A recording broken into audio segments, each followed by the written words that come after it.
Estimados amigos, aquí estamos en Con la Lupa, una vez más, en tvelvenezolano.com.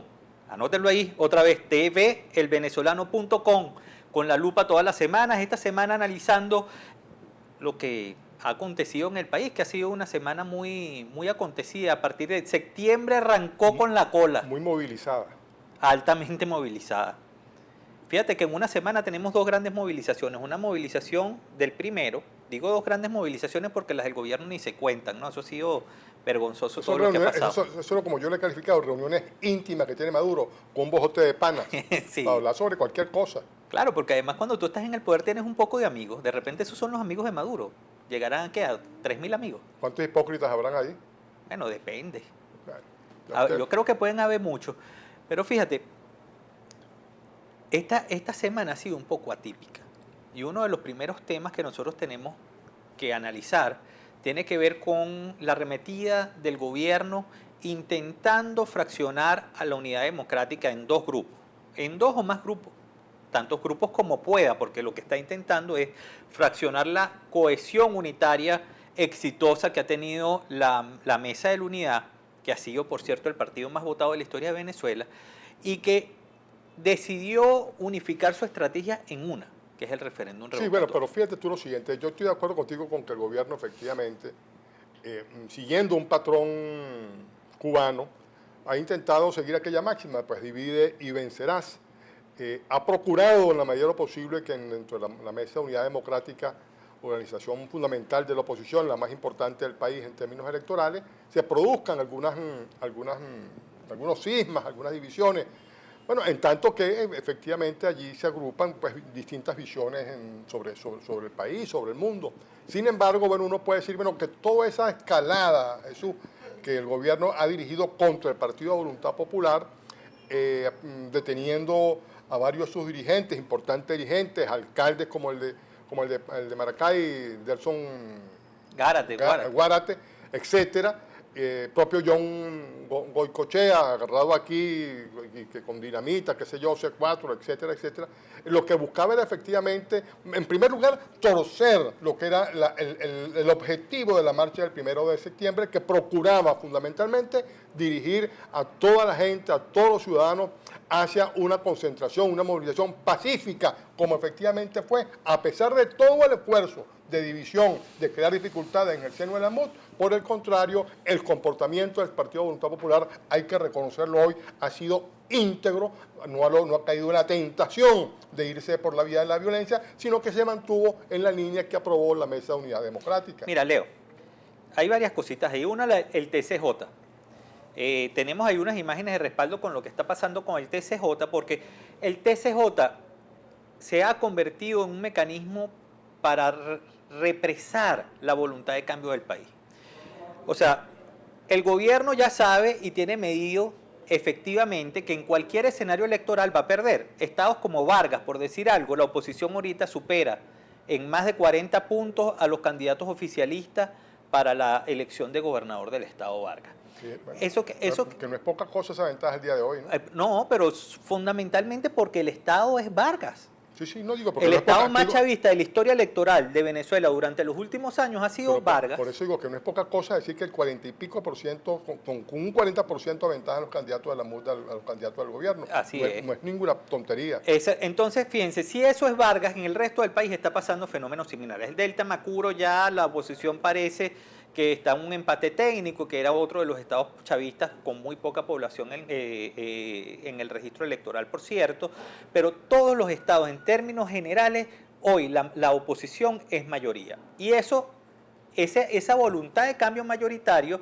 la están intentando frenar con la no convocatoria al proceso electoral, con la utilización de las instituciones para intentar frenar un cambio político. Y de eso estábamos conversando, que tú tienes una información muy importante. Pero el gobierno no se percata que tiene permanentemente invitados del exterior en Venezuela, precisamente para procurar el diálogo, para que tanto oposición como la MUD se sienten a conversar sobre los grandes problemas que tiene el país, sobre las diferencias que en este momento están teniendo. Entonces, bueno, esa conducta de que decía Jesús, acertadamente, que tiene el Tribunal Supremo de Justicia, efectivamente lo que revela de alguna manera es un déficit democrático en las instituciones del país, y eso debe tenerlo claro el gobierno. Porque en la medida en la cual estos señores estén viniendo y se estén dando cuenta de la postura que maneja el TCJ, del control que ejerce el Ejecutivo Nacional sobre los distintos poderes, efectivamente estaremos en presencia de una violación o de una distorsión de lo que son los mecanismos democráticos que deben de regir en cada nación. Mira, el chavismo está buscando una salida. Y en esa salida, ¿La de María Corina o la de No, pero el exministro del chavismo, Felipe Pérez Martí, esta semana denunciaba, que en una reunión de la directiva del PSUV, que está conformada por 75 miembros, 71 votaron con la opción de que Maduro renuncie. Maduro renuncia, 71, o sea, solamente 5 personas, y él los comenta que eran Tarek El Aizami, Diosdado Cabello, y no me acuerdo cuál de... Bueno, pero Jesús, es que así como tú decías hace rato que los ciudadanos de La Guaira, los ciudadanos de Tucupita, del Delta Macuro, están cambiando su opción, digamos, de simpatía política, de la misma manera hay esa angustia en el seno del PSUV, esos militantes del PSUV, esos 70 y tantos de dirigentes que votaron contra Maduro, no son unos individuos, no son unos marcianos, viven en este país, saben las circunstancias que está pasando Venezuela, saben de los desaciertos del gobierno, saben de los errores del gobierno y por supuesto quieren continuar manteniendo las posibilidades de ser en algún momento poder. Entonces, ahora, si no resuelven este grave problema que tienen con un presidente incompetente, imagínate tú. Ahora, lo que me preocupa es que puede venir una racia dentro también del PSUV, o sea, porque me recuerda un poco la locura de la caída de Stalin. Stalin, y el propio Hitler, que hay una referencia que hace la secretaria, y que por cierto sale en una película muy bonita que se llama La Caída, muy bonita en términos The Downfall. Sí, es una película que los últimos días de Hitler dentro del búnker, donde el tipo mandaba pelotones que ya no existían, que la gente estaba muerta, que los ejércitos ya estaban espacios territoriales tomados por cuando le estaban tocando las puertas, pues, bueno, y el tipo en su ficción pensaba que estaba dominando toda Europa y mandaba niños para la guerra. Señores, estamos llegando al final de este primer negro, pero los esperamos aquí en un ratico para que estén con nosotros y sigamos conversando un poco más sobre lo que está pasando en nuestro país. Muchas gracias por estar aquí.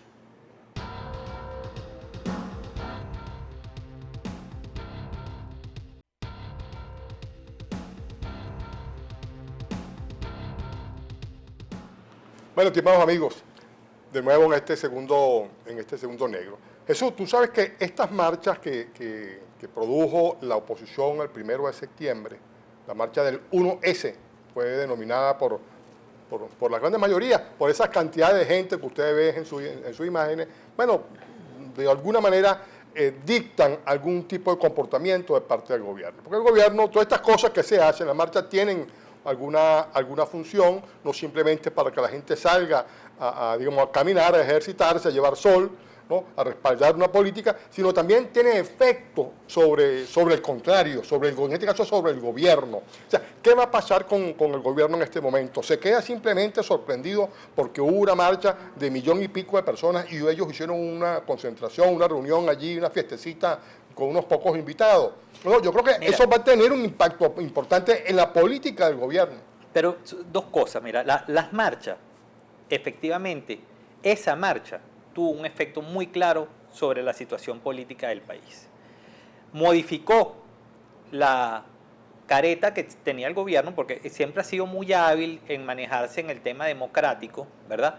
Pero modificó ese análisis, esa visión democrática que tenía el gobierno en varias cosas. Uno, empezaron los términos de represión política e intentar dividir a la oposición. Planes de magnicidio otra vez, la locura loca de los magnicidios.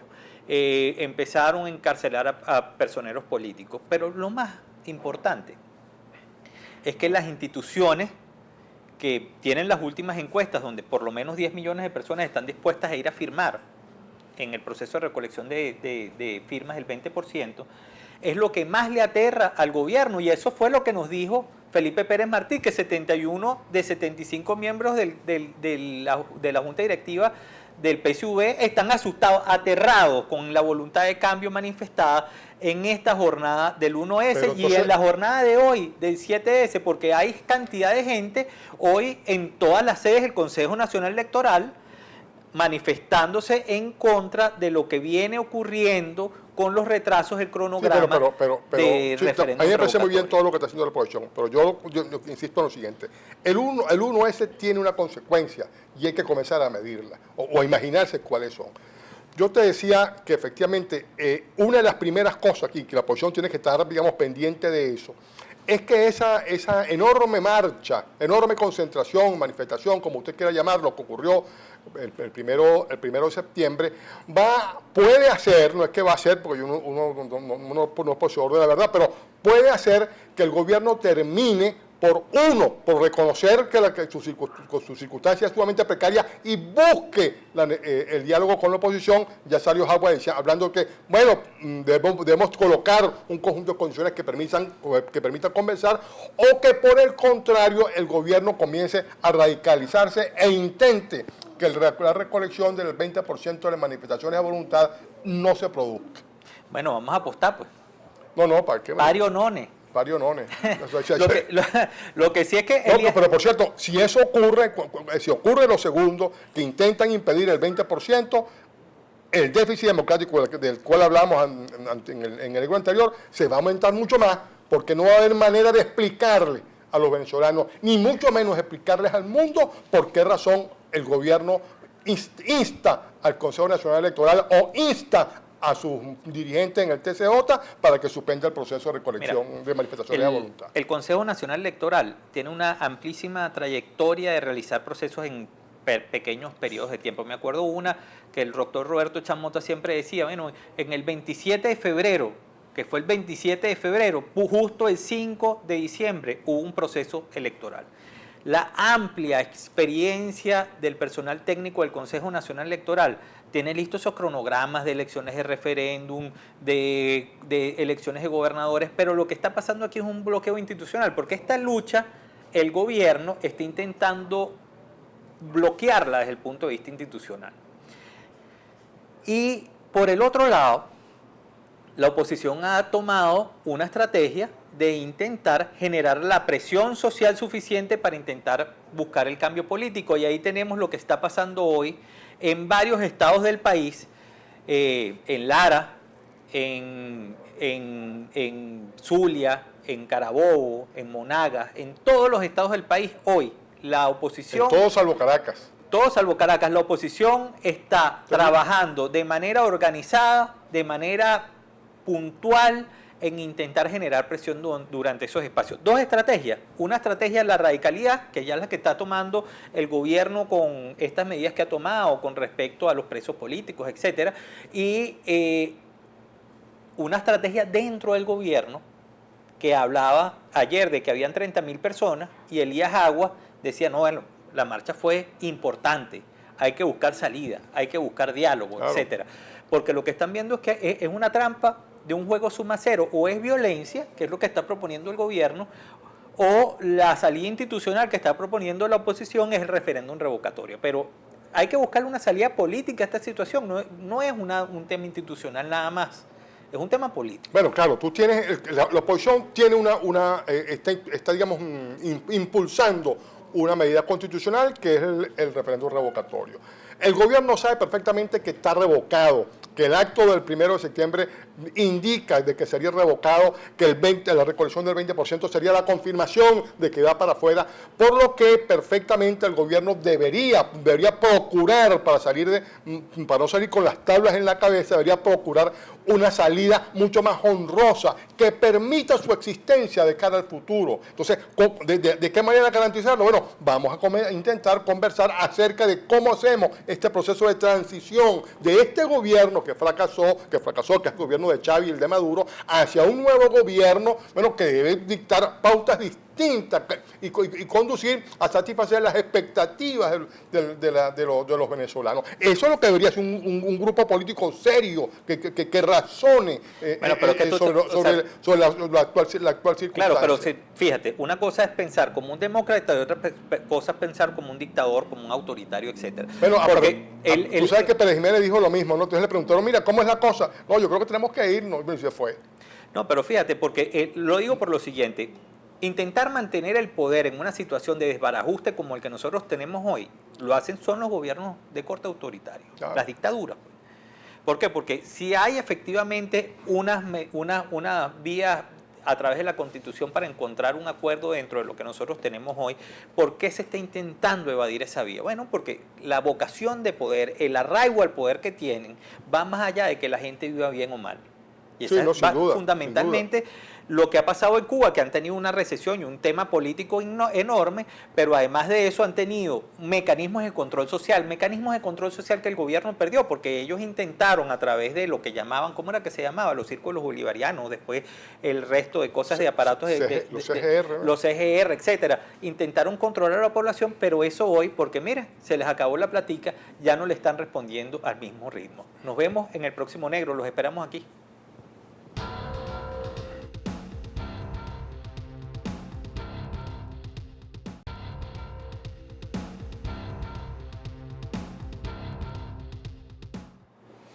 El terremoto político que sacudió a Venezuela el 1S tuvo unas repercusiones realmente negativas sobre un poco lo que esa inteligencia venezolana que ha quedado al descubierto. Porque la verdad es que ha sido muy patético el montaje que le han hecho varios dirigentes venezolanos. Ayer denunciaban y ponían una foto de la gente de Villarrosa, de los que le tocaron el cacerolazo a Maduro. Entonces decía que habían encontrado un poco de cauchos y un poco de bombas molotov con gasolina, que estaban procurando la broma. Entonces cuando ponen los cauchos, hacen la toma de los cauchos están nuevos. Yo quiero saber quién en este país, donde un caucho cuesta lo que cuesta, va a andar quemando cauchos nuevos por ahí. Yo creo, Jesús, que el gobierno sí, cuando los gobiernos van de salida, todas estas cosas ocurren. Y como el gobierno de Maduro es un gobierno que va de salida, es decir, no hace falta, está inventando golpes. Es decir, en el caso de Maduro es como en el dominó. Partida segura no se tranca, sí, la oposición tiene que llegar hasta donde tiene que llegar, ya, siguiendo los caminos institucionales para salir del gobierno de Maduro. Sí, no hay que inventar nada, porque la circunstancia de este gobierno es exactamente eso, que está técnicamente ido por producto de su propia incompetencia e ineficacia. Entonces, bueno, la oposición... ¿Ah?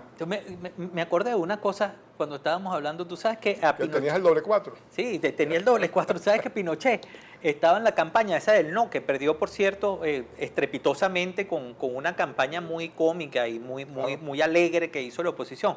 Pero fíjate, Pinochet fue a una comunidad que se estaba construyendo en la época de mayor bonanza de Chile que era, pero la gente también tenía reclamos sobre las libertades, sobre los derechos, sobre la distribución desigual de los ingresos, etcétera, que eso era el tema de fondo de lo que estaba pasando ahí. Y le han tirado una pita, mano, que me recordaba, la imagen, búsquenla, está por internet, esa imagen es la fotocopia de lo que le pasó a Maduro en Villarrosa.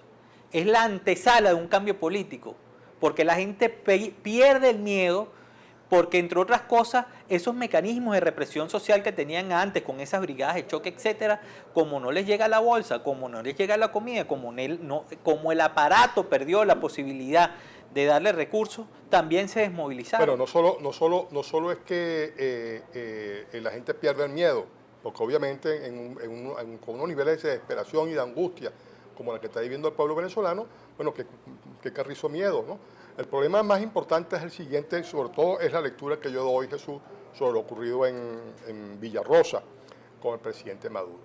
Que es que lo que revela efectivamente lo de Villarrosa, que es una consecuencia, por cierto, del 1 de septiembre, de la marcha del 1 de septiembre de la oposición, es que el gobierno, en particular Maduro, tiene una pérdida absoluta de la realidad, no tiene sentido de la realidad, no sabe lo que está ocurriendo en el país, no sabe cómo están latiendo los corazones de los venezolanos. Y cuando él se baja en Villarrosa, no tiene idea de lo que le va a ocurrir. Y cuando un individuo que se supone que ejerce la majestad de la presidencia de la República, al cual todos los ciudadanos deben respeto y reconocimiento en las funciones que ejerce, y por el contrario le tiran una cacerola, y algunos dicen que hasta lo golpearon, mira, de allí en adelante la circunstancia de Maduro va a ser bien complicada. Si al día de hoy había perdido el sentido de realidad porque no tiene relación con el país, porque se reúne permanentemente con lo suyo, no se reúne con el pueblo, sino con su pueblo, con un grupito pequeño, íntimo, de aquí en adelante la pérdida del sentido y los desaciertos serán muchísimo mayores. Mira, y quedan en ridículo porque lo que ha pasado con los presos políticos, con John Goycochea, con nuestro amigo Carlos Melo, chico. Falso positivo. Carlos Melo tuiteaba días antes, mira, me está llegando ahí una referencia que me quieren meter preso. Carlos Melo estaba en estos programas que usted ve a través de este canal de internet, estaba diciéndole al país que la marcha tenía que ser pacífica, que teníamos que buscar las vías electorales, que teníamos que buscar las vías del diálogo. Y a Carlos Melo, saliendo de almorzar de la casa de su mamá, después dijeron por ahí que lo habían metido preso en otro lado, porque en el transcurso lo que intentaron sembrar era un cordón de explosivos. Que llevaba en la correa. Que llevaba en la correa, pues porque él estaba almorzando en la casa de la mamá con una correa de C4, porque bueno, o sea, él entra lo que yo llamo la paranoia y la locura, que llevó a Stalin, entre otras cosas, a ejecutar a su círculo cercano, más cercano de colaboradores. ¿Por qué? Porque ven enemigos en todos lados. Y este gobierno está viendo enemigos en todos lados porque está perdiendo las facultades de interpretar la realidad del país. Y ahí está lo que le pasó a John Goycochea, que es uno de esos presos políticos que hoy el gobierno está intentando desmoronar. Por cierto que eso lo que indica, y es bueno que lo tengamos claro, Jesús, estimados amigos, es que el gobierno en esa pérdida de la realidad, en no saber qué efectivamente está pasando, está, digamos, evidenciando la ausencia de un libretista. Es decir, el gobierno que se ha empeñado en todo este tiempo en montar falsos positivos necesita un nuevo libretista. Al parecer los cubanos como que huyeron, como que marcaron la milla ante estas circunstancias, y el gobierno inventa cosas que no es posible que sean creíbles, que nadie se las cree, que nadie las toma en serio. Sí, acusar a John Goycochea de cargar dinamita, C4, etc. Acusar a Carlos Melo. Pues si Carlos Melo estaba...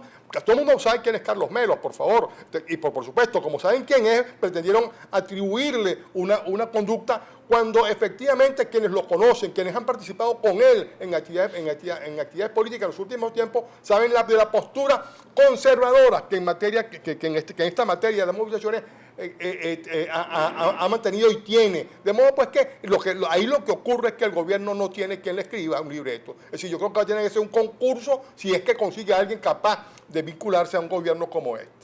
Bueno, Leo, porque como toda novela tiene un final, ¿no? Delson, en Maracay, ese alcalde que le está roncando en la cueva del chavismo, en el Limón, y que le intentaron desde que ganó, porque fue el primero que empezó a romper la hegemonía esa que tenía el PSV ahí en el centro de Maracay, etcétera. Eso es prácticamente Maracay. Sí, bueno, es Maracay.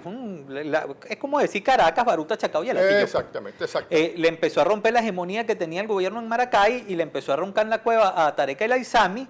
Hay que buscar la manera de inhabilitarlo, hay que buscar la manera de meterlo preso, pero tú sabes que me da risa, porque el gobierno dice que están financiando el golpe con 200.000 bolívares. Yo me imagino en las carcajadas. Falta libreto. Las carcajadas que debe haber a nivel nacional, ¿no? Porque si usted va a comprar el mercado de un mes, 200.000 bolívares, puede que le alcance, dependiendo del tamaño de su familia. Pero usted sabe cuál es la situación que se está viviendo hoy como para intentar a través de eso justificar un golpe de Estado. Señores, la mentira se les acabó, igual que se nos está acabando a nosotros el tiempo de este programa. Los esperamos aquí la próxima semana. TVElvenezolano.com